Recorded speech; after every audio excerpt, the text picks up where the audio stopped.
There's lots of people talking about backup power these days. Maybe one of them should be you.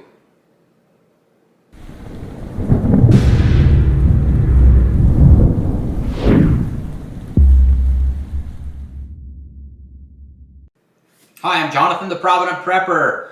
Today we are participating in the 30 Days of Preparedness Collaboration. Every day for the month of September you get a new video that helps you be more prepared. And I want to personally thank Sutton's Days and Prepper Potpourri for putting this all together for you. Today we're going to talk about just a few of the basics of backup power, things that you need to understand if backup power is something that you're thinking about that could be important to you. Early this year we had the polar vortex that hit Texas. Those people didn't see that coming, and a lot of people were without power for quite a while. And there's a whole variety of other things that could cause that. Things like earthquakes, EMP, a whole variety of things that might find you without power. So let's talk about how we get started. In an ideal world, we would want backup power for everything in our house. For most of us, that's not very practical. Building a system that would do that would cost a tremendous amount of money. So you kind of need to choose what is most important. If the power goes down, what are the most critical things that you might need to run? Probably at the top of that list would be medical equipment. Those of you that have medical equipment that you rely on, you want to make sure you can run that when the power goes down. So that's one critical load. Think about the other critical loads. This is where we have to start. We have to start with, okay, what would I need with the power down? What is most important? And be selective, and then you can build a system based on that. So my wife's critical load list includes her Bosch bread maker, her freezer, and her washing machine. If she's got those, she's going to be mostly happy. So that became my priority, is to make sure I could meet those. Now, some of the things you won't probably be able to meet, and we talked about this a little bit earlier, you're probably not going to run your electric stove. That takes way too much energy, as does air conditioning and as does electric heating. All of those take tremendous amounts of energy, and for the most part are impractical unless you really have a lot of money and can design a great big system. Once you've got that critical list of loads, now you need to figure out how much energy those take. One of the great ways to figure that out is with a little power consumption meter.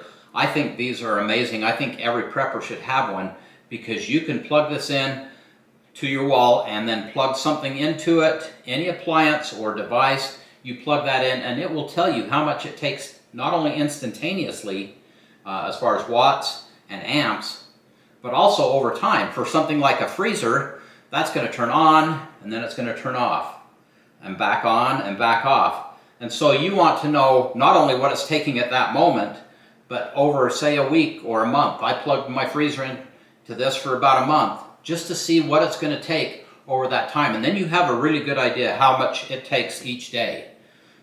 That gives you a basis for planning. The other way you can figure that out is by going online. You can do a search on how much does it take to run this device. And that information is going to be fairly general. It's not going to be nearly as specific as what you can get with this, but it'll give you some ballpark figures. It'll identify, different devices and how much they're going to take. You can also look on the label for each of those devices, and it should tell you on there about how much it takes. But if you really want to get it accurate, this is the best way to go.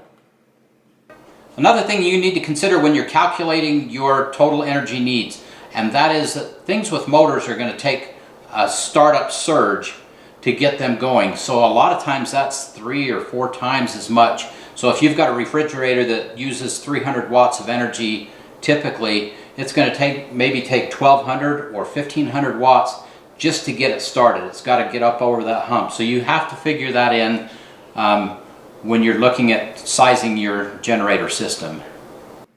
Now that you've decided what your critical loads are and how much energy those are going to take, then we need to start making some decisions about what kind of generator you're going to use. whether that's going to be a fuel-based generator or if you're going to go with some kind of a solar power system. And each one of these has pluses and minuses associated with it, and they come in a variety of sizes. So let's talk a little bit more about this. When we're talking about fuel-based generators, there's two main types. There's the standard generator that's been around for many years, or there's this newer technology, the inverter generators.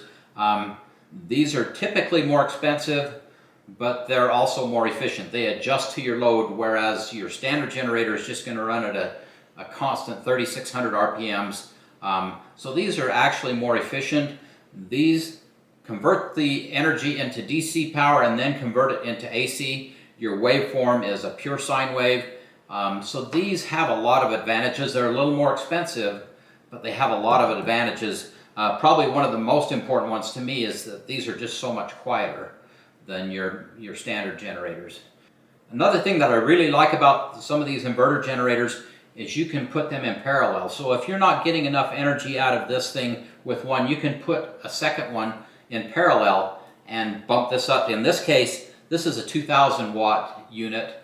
You could add another 2,000 watt unit and have 4,000 watts. So it's very flexible that way. One thing that you need to consider when you're thinking about a standard fuel-based generator is that a lot of the new electronics can't handle the waveform that it puts out. It's not as clean as the inverter generators. And so if you're wanting to run a computer or entertainment equipment, fine electronics, you're going to need something better than a standard generator. Those typically put out a waveform that's not clean enough, and it will damage that kind of equipment. So to kind of sum up the fuel-based generators, they do have some advantages. They come in usually larger sizes, and they're often more portable, but they also have some disadvantages. You have to have fuel for this, so that means you need to store fuel safely and legally to be able to run this, or this is just an expensive lawn ornament. The other disadvantage of these is carbon monoxide. You cannot run this in your house or in your garage. This has to be used out away from your house, and some of the generators do have noise issues. Some of them are really loud, which advertises, hey everyone, I've got power. So pluses and minuses to the fuel-based generators. As far as the maintenance on the fuel-based generators, they do require some maintenance. I would pull them out at least quarterly and fire them up so you're running some fuel through them. You're making sure that they're working properly. I would have some spare parts on hand in case it needs some kind of a tune-up. But just your general maintenance, make sure that you keep up on that. Now let's shift gears and talk about the solar side of things. And a lot of times when I talk to people about solar, they think, oh yeah, the rooftop solar that's on their neighbor's house or maybe even on their house. But most of these systems are not going to help out the owner of the home if the power goes out.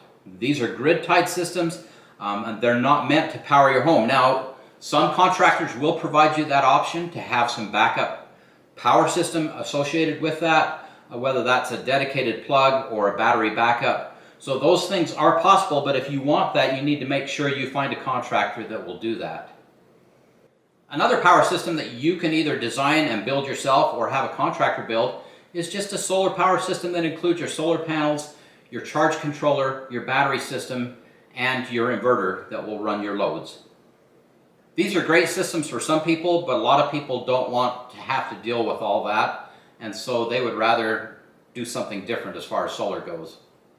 And with these systems, you can either have fixed solar panels, maybe something on your home or a ground mount system or a pole mount system, or you can have portable panels that often come with these kinds of systems, and you can take them wherever you need to go, set them up.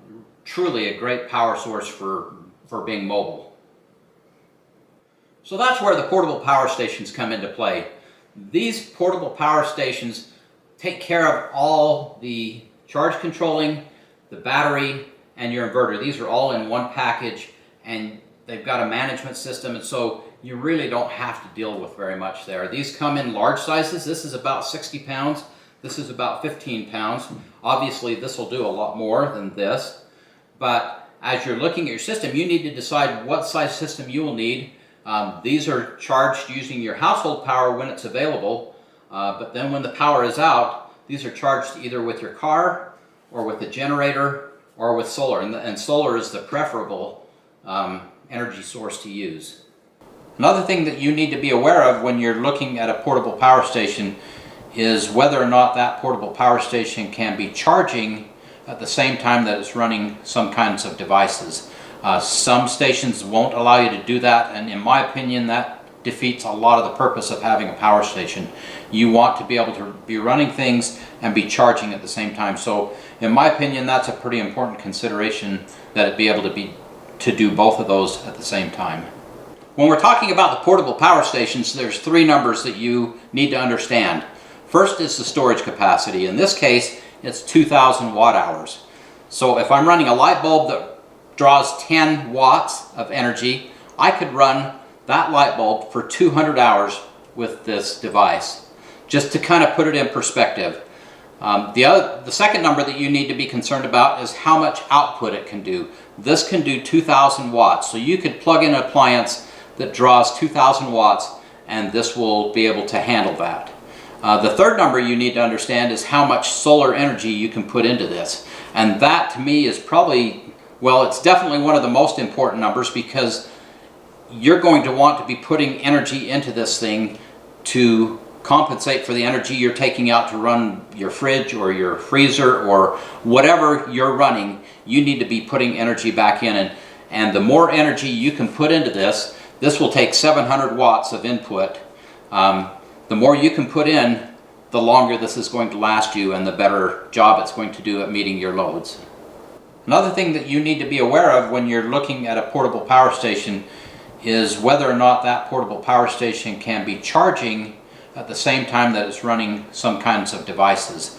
Some stations won't allow you to do that, and in my opinion that defeats a lot of the purpose of having a power station.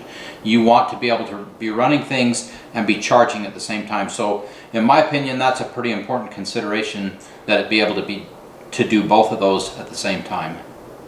The really nice thing about the portable power stations is they require basically very minimal maintenance. You'll want to make sure you pull this out, occasionally charge it up, use it, make sure it's working well, keep the solar panels clean, and generally keep this clean. You want to make sure that we just keep things tidy and clean. But overall these are very maintenance free and they will last many charge cycles. As you're periodically having to charge the power station with this, because maybe you've had several days of cloudy weather, the thing that you can remember is when you're using this inverter generator, it's going to have plenty of power to not only charge this power station, but you could be doing a load of laundry or doing something else, running some other device. So you could keep this baby busy while it's charging this, doing some other things.